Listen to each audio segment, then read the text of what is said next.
Turning a group practice into an IOP or PHP in Tennessee is not just more groups on the calendar.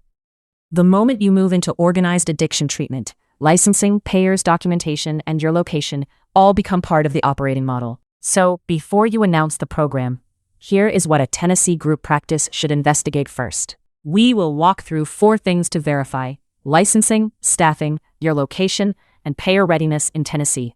Converting a practice is a different question from starting one from scratch. You start with assets already in motion: clinicians, intake habits, EHR records, referral sources, and a reputation in the community. The real question is whether those assets can support a higher acuity group-based, payer-facing outpatient program. Here is where a Tennessee conversion stalls, when readiness is treated as a late administrative task. A conversion can stall even after the licensing path is clear if payer readiness is left until the end. And do not assume your current professional licenses or outpatient workflows are enough for an organized IOP or PHP. A real conversion plan touches 4 areas. Resolve each one before you market the program. Let us walk through all 4. Step 1. Licensing. The Tennessee Department of Mental Health and Substance Abuse Services explains that its Office of Licensure protects Tennesseans receiving mental health and substance abuse services.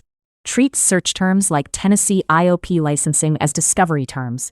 Confirm which agency has authority and which service definition actually applies. As of May 2026, the State Rules Index covers licensure procedures, partial hospitalization, and non-residential rehabilitation treatment facilities. Step 2.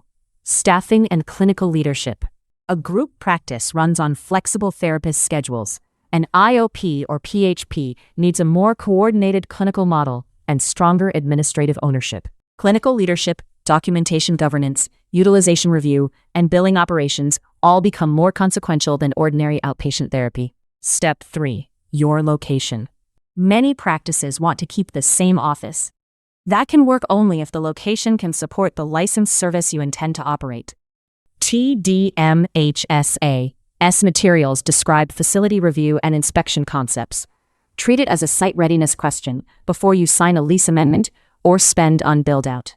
Step 4. Payers. Make readiness part of the go or no-go analysis, not a late administrative task. Before relying on the revenue model, verify provider enrollment, credentialing, medical necessity criteria, and authorization review. TennCare MCO participation and commercial payer credentialing should be part of the go or no-go decision. An IOP or PHP ties admissions, documentation, billing, authorizations, and outcomes together far more tightly than ordinary outpatient therapy. If your current tools are built for individual therapy, plan for the operational weight of a treatment program. A purpose-built behavioral health EHR, CRM, and RCM workflow is designed to support that tighter connection across the program. It ties admissions, documentation, billing, and authorizations together, the operational bridge from professional practice into facility-style care.